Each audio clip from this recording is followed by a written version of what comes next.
Mais um vídeo. Que demais! Pessoal, agora a gente vai ver o inacreditável. A gente vai ver pessoas lutando para que se negue a ciência, se negue os estudos e que a obesidade seja tratado como algo normal. Não, nada a ver, irmão. E não é zoeira, fizeram até marcha para poder defender a obesidade. Foram mais de 40 minutos de caminhada com mais de 50 pessoas com obesidade mórbida, que é a mais perigosa. E quando terminou, o pessoal da marcha deu graças a Deus. É claro, não só eles, né? O asfalto também. Realmente. Hoje, a gente tá vivendo na geração que eu chamo de geração NRJ-CLP, que significa negação da realidade do jovem criado com leite com pera. Porra. Porque você pode observar, hoje parece que a gente tá vivendo no meio de um monte de adulto que quando era criança, a mamãe e o papai não mostrou a realidade de como é a vida. Porque hoje você não pode mais falar a verdade. Você fala a verdade, ou uma pessoa do seu lado começa a chorar, ou começa a pedir pra você ir preso. Aí fodeu. Eu sempre falei aqui no canal, se aceite do jeito que você é, faça o que você quiser da sua vida. Só que realidade é realidade, fato é fato. Você imagina, eu sou magro, mas quando eu era adolescente, eu era muito mais magro do que isso. Pra eu poder andar na rua, eu tinha que colocar uma pedra no bolso, pro vento não bater e sair me levando. Porra. No colégio, me chamavam de alfinete, um lado só, limpador de chaminé. Esse eu admito que é muito bom. Teve um Natal que meu tio me deu um pijama de listra, só que tinha uma lista só, que eu era tão magro que não tinha como ter mais de uma. Porra. Agora, por causa disso eu me incomodava? É óbvio que não. Eu iria me incomodar se eu tivesse problemas reais, se eu tivesse uma doença, se eu passasse fome. Agora, graças a Deus, nunca aconteceu isso comigo. Só que como a gente tá vivendo em uma das gerações mais fracas em 200 anos, agora a gente vai ver pessoas que estão acima do peso querendo que normalizem doença, simplesmente porque não querem aceitar a realidade. Então a gente vai ver essa marcha, né, de aceitação da obesidade, e a gente vai ver também o Paulo Musi, um dos médicos mais conceituados do Brasil, acabando com esse argumento e acabando com esse mimimi. Este 8 de marzo, cientos de mujeres protestaron contra la violencia gordofóbica. Al grito, la cultura de la dieta es violencia machista, marcharon desde la glorieta de Insurgentes hasta el Zócalo capitalino para exigir atención médica sin discriminación. Aí você vê, elas querem exigir tratamento médico sem preconceito. Aí tem que ver, né, tem que perguntar pra elas o que elas consideram preconceito, porque tem gente que considera o médico falar que ela está acima do peso preconceito. Aí fica difícil, né? Fica bem complicado. La gordofobia es un tipo de violencia basada en prejuicios contra los cuerpos que no encajan en los cánones de estética corporal, según el Consejo para Prevenir la Discriminación de la Ciudad de México, el COPRED. Si los hombres suben de peso o bajan de peso, son hombres que solo subieron de peso. Pero si una mujer sube de peso, es criticada, es señalada, es... Não, peraí. A mulher já começou a colocar até feminismo no meio. Olha a comparação dela. Ela vem falar que se o homem engorda, a sociedade fala que não tem problema. Mas se é a mulher, aí todo mundo discrimina. Aonde que ela viu isso? Fala pra mim. Estar acima do peso é prejudicial para ambos os sexos, minha querida. Violentada.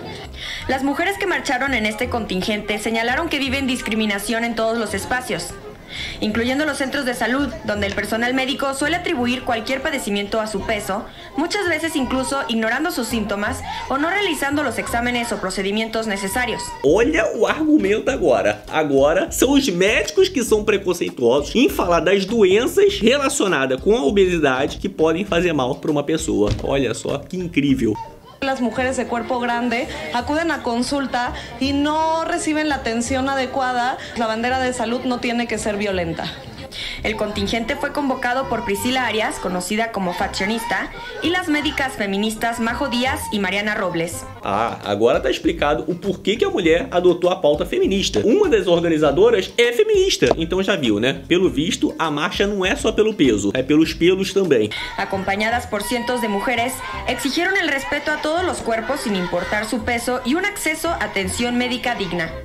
Tener acceso a diagnósticos certeros, a diagnósticos completos y no nada más salir con recetas de pérdida de peso de los consultorios. La principal... Ela quer um diagnóstico certeiro, mas aí quando o médico fala, ela não quer escutar. Incrível. La razón de discriminación en México, según INEGI, es la apariencia física. La obesidad, bla, bla, bla, es un factor de riesgo. Lo entendemos, pero no por eso merecemos menos respeto, no por eso merecemos violencia, no por eso no merecemos un trato digno. La gordofobia pone en riesgo la salud mental de quienes la padecen, generando ansiedad, depresión y desórdenes alimenticios, según el COPRED. Natalia Sánchez, Noticias N+. Aí você me diz, é ou não é um monte de adulto que cresceu e não sabe lidar com a realidade? Olha só o que o Muzi vai falar a respeito, né, desse assunto da obesidade. Você falou que a turma te pergunta muito sobre emagrecimento. Cara, por que na sua opinião, do ponto de vista físico e comportamental, o mundo tá tão focado nisso e as pessoas estão tão obesas? Por que a obesidade está aumentando? Por que os dados só mostram isso? Qual é a tua visão? Qual é o teu olhar para emagrecimento, obesidade, Brasil, mundo, do ponto de vista físico, do ponto de vista comportamental? Dá uma visão. Minha visão é a seguinte: a obesidade ela está inflando, tá? Ela está num processo de inflação. Por quê? Porque a gente tem menos atividade física, a gente tem mais alimento ultraprocessado, a gente tem mais comer hedônico e a gente tem mais comportamento. Temos o quê? Comer hedônico, né? Comer hedônico? É a satisfação que leva à sua alimentação e não necessariamente à sua fome. Eu quero uma coisa que me dê recompensa, não uma coisa que me alimente. Eu coloco para a pessoa um bowl de fruta e iogurte, mas aí eu coloco para ela uma barra de chocolate. Ela vai na barra de chocolate. Tá? Não que isso seja errado, mas você tem que saber por que você está fazendo. Eu vou me indulgenciar. Não quero me alimentar, quero comer chocolate. Não vem com aquela história de porque o chocolate, porque eu tenho que ouvir a fome do chocolate. Não, cara, sem bullshit. Então eu acho isso. E eu acho que outra razão é, a gente teve uma pandemia feia aí atrás que mexeu com a cabeça de todo mundo, né?